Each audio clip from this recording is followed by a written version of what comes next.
ഒന്നാം വർഷത്തെ കോഴ്സിൽ നിന്നും വളരെ വ്യത്യസ്തമായ ഒരു കോഴ്സാണ് നമുക്ക് രണ്ടാം വർഷത്ത് പരിചയപ്പെടാനുള്ളത്. ഓഡിയോമെട്രിക് ടെക്നോളജി അഥവാ ഓഡിയോളജി. ഒരാളുടെ കേൾവിക്കുറവ് പരിശോധിച്ച് ആവശ്യമുള്ള ചികിത്സാ മാർഗനിർദ്ദേശങ്ങൾ കൊടുക്കുന്ന ശാസ്ത്രശാഖയാണ് ഓഡിയോളജി. അതുകൊണ്ട് തന്നെ ഇത് പ്രധാനമായും ശബ്ദത്തെക്കുറിച്ചും കേൾവിയെക്കുറിച്ചും കേൾവി പരിശോധനകളെക്കുറിച്ചുമാണ് നമ്മൾ സംസാരിക്കുന്നത്. ഒന്നാം വർഷത്തിൻ്റെ തുടർച്ചയെന്നോണം 3ഉം 4ഉം മൊഡ്യൂളുകളായിട്ടാണ് ഈ വർഷത്തെ കോഴ്സ് ഉള്ളത്. മൂന്നാമത്തെ മൊഡ്യൂളിൽ ബേസിക്സ് ഓഫ് ഓഡിയോളജി ആണുള്ളത്. അതിൽ ആദ്യത്തെ യൂണിറ്റായി സൗണ്ട് ആൻഡ് ഹിയറിംഗ്, ശബ്ദത്തെക്കുറിച്ചും കേൾവിയെക്കുറിച്ചും നമ്മൾ മനസ്സിലാക്കും. രണ്ടാമത്തെ യൂണിറ്റായി auditory system, anatomy and physiology, ചെവിയുടെ ഘടനയെക്കുറിച്ചും അവയുടെ പ്രവർത്തനങ്ങളെക്കുറിച്ചുമാണ് നമ്മൾ പഠിക്കുന്നത്. മൂന്നാമത്തെ യൂണിറ്റ് ഹിയറിംഗ് ലോസ്, കേൾവിക്കുറവും അതിനുള്ള കാരണങ്ങളും വിവിധ തരത്തിലുള്ള കേൾവിക്കുറവുകളെ പറ്റിയും നമ്മൾ മനസ്സിലാക്കുന്നു. നാലാമത്തെ യൂണിറ്റായി കേൾവി പരിശോധന, ഹിയറിംഗ് അസസ്മെന്റിനെ കുറിച്ചാണ് നമ്മൾ പഠിക്കുന്നത്. നാലാമത്തെ മൊഡ്യൂളിൽ ബേസിക്സ് ഓഫ് പ്രാക്ടിക്കൽ ഓഡിയോമെട്രി, കേൾവി പരിശോധനകളെക്കുറിച്ചാണ് നമ്മൾ മനസ്സിലാക്കുന്നത്. നാലാമത്തെ മൊഡ്യൂളിൽ ഒന്നാമത്തെ യൂണിറ്റായി പ്യുവർ ടോൺ ഓഡിയോമെട്രി എന്ന പരിശോധനാ രീതിയെക്കുറിച്ചാണ് നമ്മൾ പഠിക്കുന്നത്. രണ്ടാമത്തെ യൂണിറ്റായി ചെവിയുടെ ഞരമ്പുകളിലെ അസുഖങ്ങളെക്കുറിച്ച് പഠിക്കുന്ന സ്പെഷ്യൽ ടെസ്റ്റുകളെക്കുറിച്ച് മനസ്സിലാക്കുന്നു. മൂന്നാമത്തെ യൂണിറ്റ് സ്പീച്ച് ഓഡിയോമെട്രി, ഒരാളുടെ സംസാരം കേട്ട് മനസ്സിലാക്കുന്നതിനുള്ള ബുദ്ധിമുട്ടുണ്ടോ ഇല്ലയോ എന്ന് വേർതിരിച്ച് മനസ്സിലാക്കുന്ന ടെസ്റ്റ് പ്രൊസീജിയറിനെ കുറിച്ച് പഠിക്കുന്നു. നാലാമതായി ഒബ്ജക്റ്റീവ് ടെസ്റ്റ് ഓഫ് ഓഡിയോമെട്രി, കേൾവി പരിശോധനയിലെ രോഗിയുടെ സഹായമില്ലാതെ ചെയ്യുന്ന ടെസ്റ്റ് പ്രൊസീജിയറുകളെ കുറിച്ചാണ് നമ്മൾ മനസ്സിലാക്കുന്നത്. അഞ്ചാമത്തെ യൂണിറ്റിൽ ഹിയറിംഗ് എയ്ഡുകളെയും ഇയർ മോൾഡുകളെയും കോക്ലിയർ ഇംപ്ലന്റേഷൻ പോലുള്ള ടെക്നോളജികളെയും കുറിച്ച് നമ്മൾ മനസ്സിലാക്കുന്നു. ഒരാൾക്ക് കേൾവിക്കുറവുണ്ട് എന്ന് മനസ്സിലായി കഴിഞ്ഞാൽ അവർക്ക് ചെയ്യേണ്ട മാർഗനിർദ്ദേശങ്ങളാണ് അവ. മേൽപ്പറഞ്ഞ ടോപ്പിക്കുകളെ പറ്റി അല്പം വിശദമായി തന്നെ നമ്മളെ കോഴ്സ് കടന്നു പോകുന്നുണ്ട്.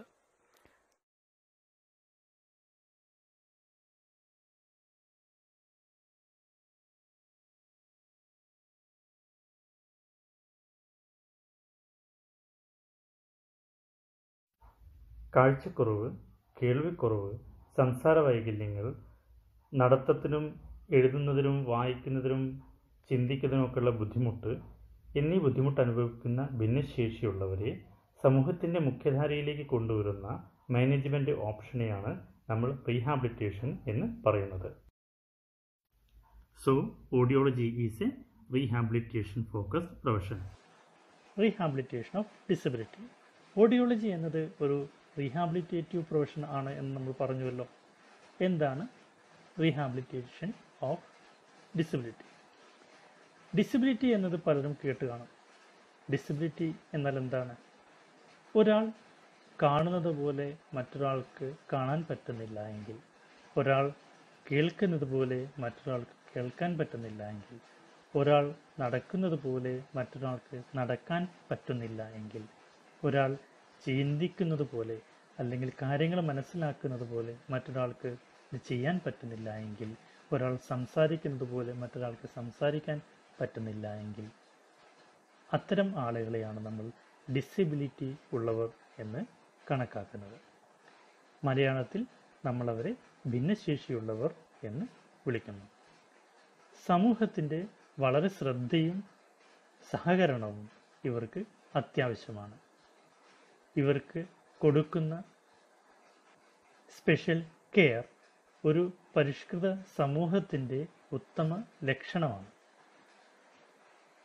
അതുകൊണ്ട് തന്നെ എല്ലാ ഗവൺമെൻറ്റുകളും ഭിന്നശേഷിയുള്ളവർക്ക് അവരുടെ അവകാശങ്ങൾ സംരക്ഷിക്കുന്നതിനായി കാലാകാലങ്ങളിൽ നിയമങ്ങൾ മാറ്റി പുതുക്കിക്കൊണ്ടിരിക്കുന്നുണ്ട്.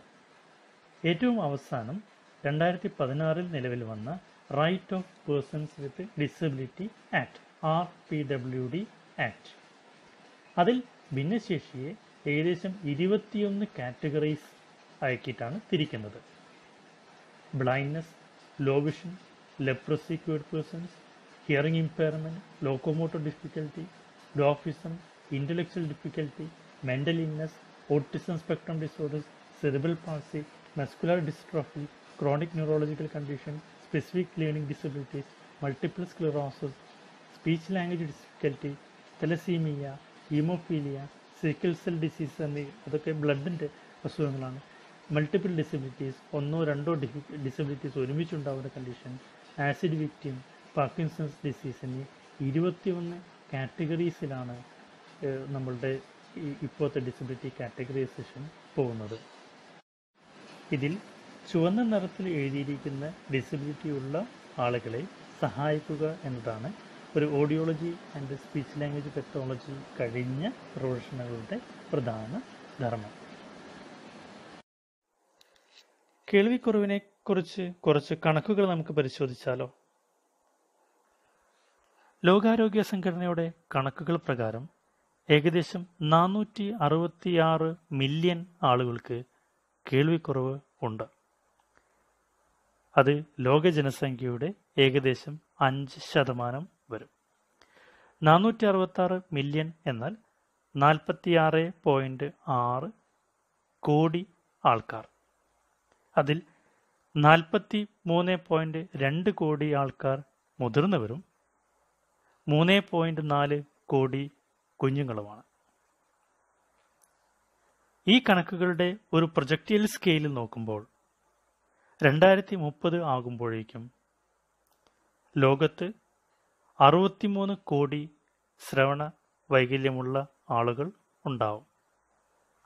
അത് 2050 ആകുമ്പോഴേക്കും 90 കോടിയിലെ കൂടുതൽ കേൾവിക്കുറവുള്ള ആളുകൾ ഉണ്ടാകുമെന്നാണ് പറയുന്നത്. ഇന്ത്യയിലെ കണക്ക് നോക്കുകയാണെങ്കിൽ ഇന്ത്യയിൽ ഏകദേശം 63 മില്യൺ ആൾക്കാർക്ക് കേൾവിപരമായ ബുദ്ധിമുട്ടുകൾ ഉണ്ട്. അതായത് 6.3 കോടി ആൾക്കാർ. അത് നമ്മുടെ ജനസംഖ്യയുടെ 6.3% വരും. ഇന്ത്യയിൽ 1000 കുട്ടികളിൽ 4 കുട്ടികൾക്ക് സിവിയർ രീതിയിലുള്ള കേൾവിക്കുറവുണ്ട്. ഓരോ വർഷത്തിലും 1,00,000 കുഞ്ഞുങ്ങൾ ഏതെങ്കിലും രീതിയിലുള്ള കേൾവി ബുദ്ധിമുട്ടുകൾ അനുഭവിക്കുന്നുണ്ട്.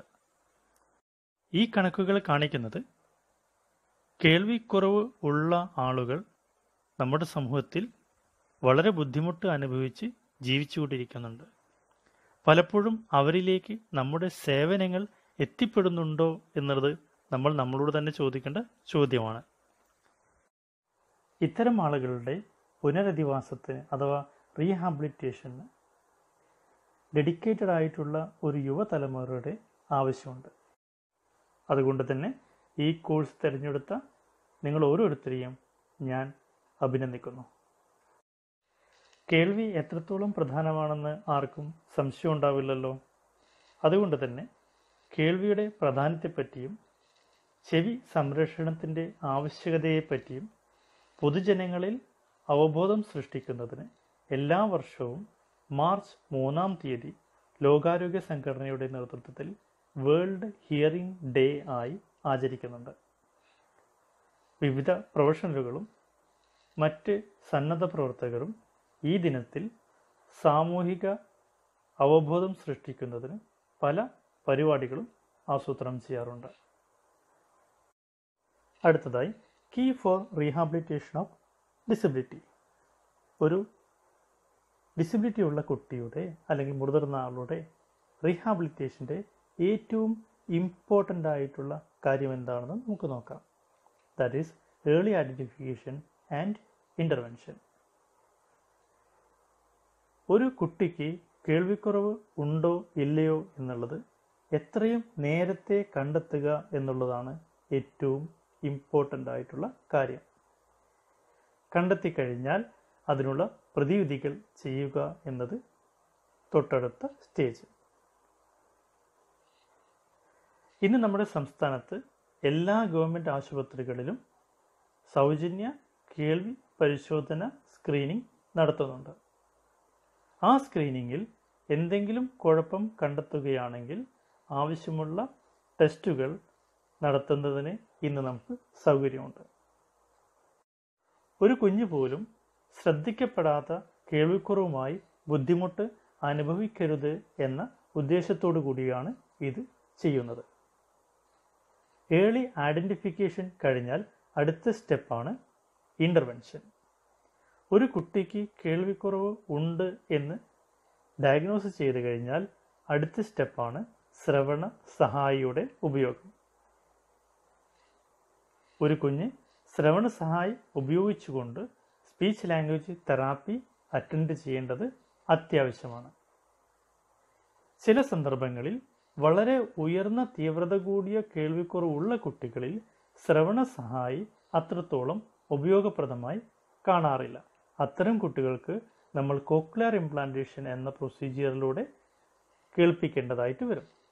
കോക്ലിയർ ഇംപ്ലാന്റേഷൻ എന്നാൽ ചെവിയുടെ അകത്ത് നമ്മൾ ഓപ്പറേഷൻ ചെയ്ത് ഒരു ചെറിയ ഇലക്ട്രോഡ് ഇടുകയും ഒരു ചെറിയ ഡിവൈസ് വയ്ക്കുകയും ചെവിയുടെ പുറത്ത് ധരിക്കുന്ന ഡിവൈസ് കൊണ്ട് ഉള്ളിലെ ഇലക്ട്രോഡിനെ ഉത്തേജിപ്പിച്ച് കേൾപ്പിക്കുകയും ചെയ്യുന്ന 100% സേഫ് ആയിട്ടുള്ള ഒരു ടെക്നോളജിയാണ്. ഇത് ചെയ്ത് കഴിഞ്ഞാലും നമുക്ക് കുറച്ചു കാലത്തേക്ക് സ്പീച്ച് ലാംഗ്വേജ് തെറാപ്പി ആവശ്യമായി വന്നേക്കാം. ചില കുട്ടികളിൽ സ്പീച്ച് ലാംഗ്വേജ് തെറാപ്പിയോടൊപ്പം സൈക്കോളജിക്കൽ തെറാപ്പിയും സ്പെഷ്യൽ എഡ്യൂക്കേഷനും ആവശ്യമായി വന്നേക്കാം. മറ്റെന്തെങ്കിലും ഡിസബിലിറ്റീസ് കൂടെ ഉണ്ട് എങ്കിൽ ചില സമയങ്ങളിൽ ഒക്യുപേഷണൽ തെറാപ്പിയും ഫിസിയോതെറാപ്പിയും ആവശ്യമായി വന്നേക്കാം. ചുരുക്കത്തിൽ ഒരു കുട്ടിയുടെ ഡിസബിലിറ്റി ഓവർകം ചെയ്യുന്നതിന് ഏറ്റവും ഇമ്പോർട്ടൻ്റ് ആയിട്ടുള്ള 2 സ്റ്റെപ്പുകളാണ് നേരത്തെ കണ്ടെത്തുക എന്നുള്ളതും നേരത്തെ ചികിത്സ തുടങ്ങുക എന്നുള്ളതും. Hearing loss is a silent disability. Hearing loss എന്നത് ഒരു സൈലന്റ് ഡിസബിലിറ്റി ആയിട്ടാണ് പൊതുവെ കണക്കാക്കാറുള്ളത്. അതായത് ഒരു കുഞ്ഞിൻ്റെ വളർച്ചക്കുറവ് കൊണ്ടുണ്ടാകുന്ന ഡിസബിലിറ്റി ആണെങ്കിൽ നമുക്ക് പെട്ടെന്ന് മനസ്സിലാവും. ഒരു കുട്ടീൻ്റെ കാഴ്ചയ്ക്ക് കുഴപ്പമുണ്ടെങ്കിൽ പെട്ടെന്ന് മനസ്സിലാവും. ഒരു കുട്ടിയുടെ നടത്തത്തിന് കുഴപ്പമുണ്ടെങ്കിൽ മനസ്സിലാവും. അതേസമയം ഒരു കുട്ടിയുടെ കേൾവിക്ക് ചെറിയ കുഴപ്പങ്ങളുണ്ട് എങ്കിൽ അത് മാതാപിതാക്കൾക്ക് മനസ്സിലാവുന്നതിന് വലിയ ബുദ്ധിമുട്ടുണ്ട്. അതുകൊണ്ടാണ് ഇതിനെ നമ്മൾ സൈലന്റ് ഡിസബിലിറ്റി എന്ന് കാറ്റഗറൈസ് ചെയ്യുന്നത്. നിങ്ങൾക്ക് ചെയ്യാൻ പറ്റുന്ന ചില കാര്യങ്ങൾ: 1. കോഴ്സ് കംപ്ലീറ്റ് ചെയ്തതിന് ശേഷം bachelor of audiology and speech language pathology എന്ന ബാച്ചിലർസ് കോഴ്സ് ചെയ്യുക. അല്ലെങ്കിൽ നിങ്ങളുടെ ഉപരിപഠനത്തിന് ശേഷം കേൾവി സംസാര വൈകല്യമുള്ളവരുടെ ബുദ്ധിമുട്ടിനെ സഹായിക്കുന്ന രീതിയിൽ നിങ്ങൾക്ക് സോഷ്യൽ വർക്കേഴ്സായോ അല്ലെങ്കിൽ സ്പെഷ്യൽ എഡ്യൂക്കേറ്റേഴ്സായോ ഏതെങ്കിലും രീതിയിൽ ശ്രവണ സംസാര വൈകല്യമുള്ളവരെ സഹായിക്കുന്ന ഏതെങ്കിലും ഒരു പ്രൊഫഷനിലേക്ക് എത്തിപ്പെടുന്നതിന് ശ്രമിക്കുക. So in the conclusion of the introduction class, കേൾവി എന്ന അനുഭവം എത്രത്തോളം മനോഹരമാണെന്ന് ഒരുപക്ഷെ അത് നഷ്ടപ്പെടുന്നവരെ നമ്മൾ തിരിച്ചറിയില്ല. ജീവിതത്തിൽ എപ്പോഴെങ്കിലും കേൾവി നഷ്ടപ്പെട്ടു പോയതോ ജനിക്കുന്നത് മുതലേ കേൾക്കാൻ പറ്റാത്തതോ ആയ ചിലർ പെട്ടെന്നൊരു ടെക്നോളജിയുടെ കേൾക്കുമ്പോൾ അവർക്കുണ്ടാവുന്ന ചില ഭാവങ്ങൾ നമുക്കൊന്ന് കണ്ടാലോ? Let's watch A video. Hi, Cooper. Hi, Cooper. Hi, Cooper. Hi, Cooper.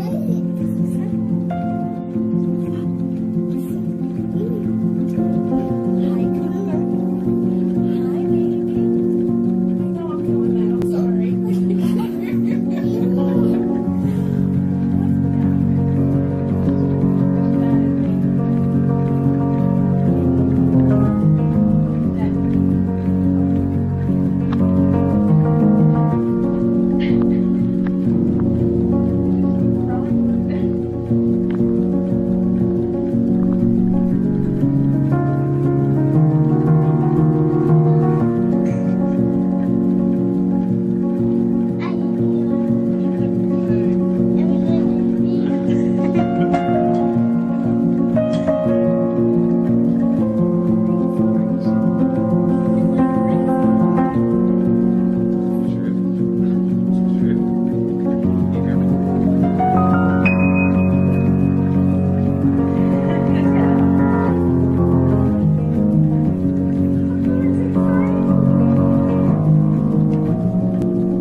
Technology എന്ന കോഴ്സിൽ നമ്മൾ പ്രധാനമായും കേൾവിയെ പറ്റിയാണ് സംസാരിക്കുന്നത് അല്ലേ? കേൾവിയെ പറ്റി നമ്മൾ കൂടുതലായി പഠിക്കുന്നതിന് മുമ്പ് നമുക്ക് ശബ്ദത്തെക്കുറിച്ച്, സൗണ്ടിനെ കുറിച്ച് ചില കാര്യങ്ങൾ, വളരെ ബേസിക് ആയിട്ടുള്ള ചില കാര്യങ്ങൾ മനസ്സിലാക്കാം. ഓക്കെ, എന്താണ് ശബ്ദം? നമ്മൾ ചെറിയ ക്ലാസ്സിൽ പഠിച്ചിട്ടുണ്ട് sound is A form of energy. എനർജിയുടെ ഒരു രൂപം തന്നെയാണ് എന്ത്? ശബ്ദം എന്ന് പറയുന്നത്. Sound is A form of energy. നമുക്ക് ശബ്ദത്തിന് ഒരു ഡെഫിനിഷൻ കൊടുത്താൽ വാട്ട് ഈസ് സൗണ്ട് എന്ന് നമ്മളോട് ചോദിക്കും. What is sound? Sound is A form of energy. Typically sound ഒരു പ്രഷർ വേവ് ആണ്. അതായത് ഉയർന്ന മർദ്ദവും താഴ്ന്ന മർദ്ദവും, ഉയർന്ന മർദ്ദവും താഴ്ന്ന മർദ്ദവും എന്ന രീതിയിൽ പോകുന്ന, ഒന്നിനു പുറകെ ഒന്നായി പോയിക്കൊണ്ടിരിക്കുന്ന, ഒരു സ്ഥലത്ത് നിന്ന് മറ്റൊരു സ്ഥലത്തേക്ക് ട്രാവൽ ചെയ്യുന്ന, ആ ട്രാവൽ ചെയ്യുന്ന ഒരു മീഡിയം ആവശ്യമുള്ള ഫോം ഓഫ് എനർജിയാണ് sound. So sound is A form of energy, an audible acoustical wave which is alternative and successive high pressure and low pressure, which travels from one point to another, through a medium of air, fluid or solid.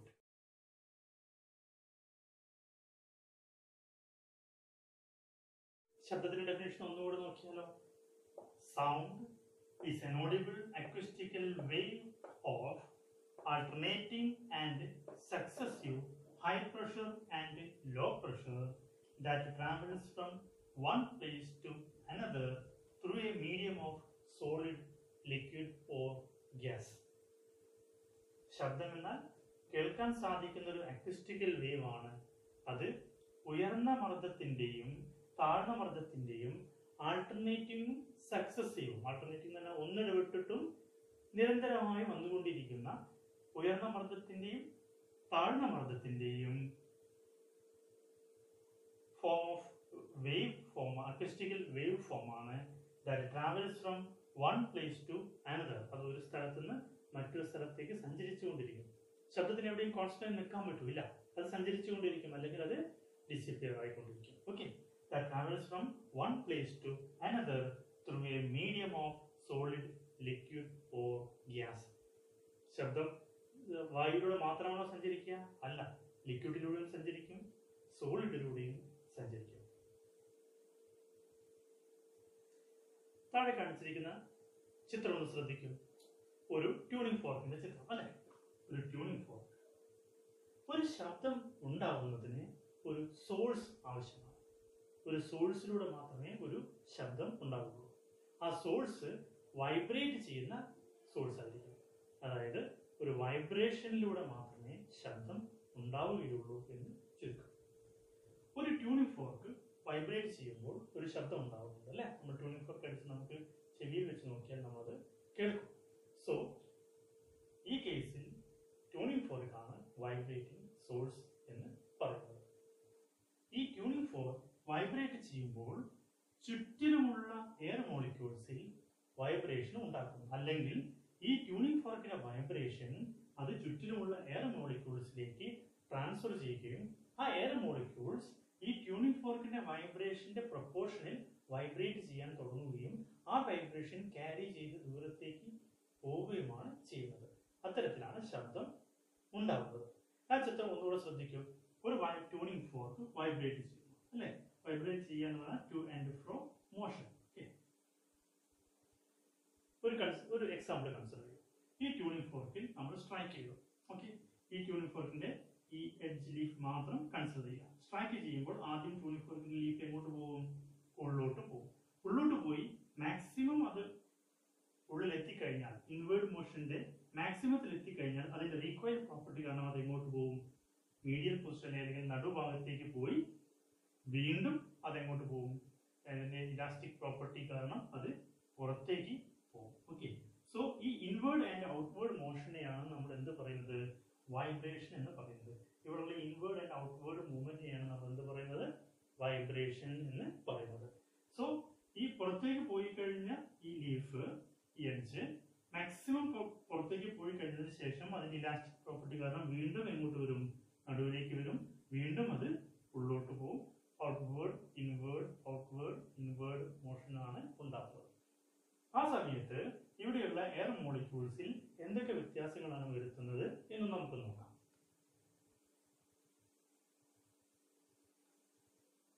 ഉള്ളോട്ട് ഈ leaf ഉള്ളോട്ട് പോകുമ്പോൾ ഇവിടെയുള്ള adjacent air മോളിക്യൂൾസിന്റെ pressure പെട്ടെന്ന് കുറയുന്നു. Okay, പെട്ടെന്ന് drop ചെയ്യുന്നു. So ഇവിടുത്തെ pressure എന്താവും? സാധാരണ ഇവിടെയുള്ള മറ്റേ ഏരിയയിലുള്ള പ്രഷറിനേക്കാൾ കുറവാകുന്നു. ഇത് മാക്സിമം ഇൻവേർഡ് പൊസിഷനിൽ എത്തുമ്പോൾ, ഈ കോളിറ്റാസ് എ പൊസിഷനിൽ എത്തുമ്പോൾ അതിന്റെ പ്രഷർ എന്താവുന്നു? മിനിമം പ്രഷറിലേക്ക് എത്തുന്നു. അവിടുന്ന് റീകോയിൽ പ്രോപ്പർട്ടി കാരണം ഇത് മീഡിയൽ പൊസിഷനിലേക്ക് നടുഭാഗത്തേക്ക് പോയിക്കൊണ്ടിരിക്കും തോറും പ്രഷർ എന്തായിക്കൊണ്ടിരിക്കുന്നു? നല്ല സാവധാനത്തിൽ കൂടി കൂടി കൂടി വരുന്നു. Okay, this is B. B means നമ്മുടെ അറ്റ്മോസ്ഫിയർ പ്രഷറുള്ള പോയിന്റിൽ എത്തുന്നു. അവിടെ തീർന്നില്ല. അതിന് ഇലാസ്റ്റിക് പ്രോപ്പർട്ടി കാരണം പിന്നെ അത് എങ്ങോട്ട് പോകും? പുറത്തേക്ക് പോകും തോറും ഇതിന്റെ പ്രഷർ എന്താവും? ഇവിടെയുള്ള പ്രഷർ കൂടുതൽ ചെലുത്തുകയല്ലേ ചെയ്യുന്നത് എയർ മോളിക്യൂൾസിൽ. സോ പ്രഷർ എന്താവും? അത് കൂടി കൂടി കൂടി പ്രഷർ അറ്റ് എ പോയിന്റിൽ പ്രഷർ എന്താവുന്നു? മാക്സിമത്തിൽ എത്തുന്നു. മാക്സിമത്തിൽ പ്രഷർ എത്തിക്കഴിയുന്ന ഒരു പോയിന്റിൽ പിന്നീട് റീകോയിൽ പ്രോപ്പർട്ടി കാരണം ഇത് തിരിച്ച് പ്രഷർ കുറഞ്ഞ് കുറഞ്ഞ് കുറഞ്ഞ് വീണ്ടും ഈ ബി ന്യൂട്രൽ പൊസിഷനിലേക്ക് തന്നെ എത്തുന്നു. ഓക്കെ, വീണ്ടും അത് ഇൻവേർട്ട് മൂവ്മെന്റിലേക്ക് പോകുമ്പോൾ പ്രഷർ എന്ത് ചെയ്യുന്നു? കുറഞ്ഞ് കുറഞ്ഞ് കുറഞ്ഞ് വീണ്ടും എ എന്ന് പറയുന്ന ഏരിയ പ്രഷറിലേക്ക് എത്തുന്നു. ഇത്തരത്തിലാണ് ശബ്ദം ട്രാൻസ്മിറ്റ് ചെയ്യുന്നത്. ഓക്കെ, ഇതുകൊണ്ടാണ് ഇതിനെ പ്രഷർ വേവ് എന്ന് പറയുന്നത്. അതായത് ആൾട്ടർനേറ്റീവ് ആയിട്ടുണ്ടാകുന്ന ഇവിടെ ലോ പ്രഷർ ഏരിയ, ഇവിടെ ഹൈ പ്രഷർ ഏരിയ, ഇവിടെ ലോ പ്രഷർ ഏരിയ, വീണ്ടും ഹൈ പ്രഷർ ഏരിയ ഉണ്ടാവുന്നു. ഇത്തരത്തിൽ ലോ പ്രഷറിന്റെയും ഹൈ പ്രഷറിന്റെയും പിന്നെന്തുണ്ടാവുന്നു? ഇവിടെ എത്തുമ്പോൾ വീണ്ടും ഹൈ പ്രഷർ ഉണ്ടാവുന്നു അല്ലെ? ഹൈ പ്രഷറിന്റെയും ഒരു സീക്വൻഷ്യലും സക്സസീവുമായിട്ടുള്ള വേവ് മോഷനാണ് ശബ്ദം എന്ന് പറയുന്നത്. ഈ മൂവ്മെന്റിൽ നമ്മൾ പ്രധാനമായിട്ട് പഠിക്കേണ്ട രണ്ട് ഏരിയാസ് ഉണ്ട്, അല്ലെങ്കിൽ രണ്ട് ഫിനോമിനൻസ് ഉണ്ട്. That is compressions and റാരിഫാക്ഷൻസ്.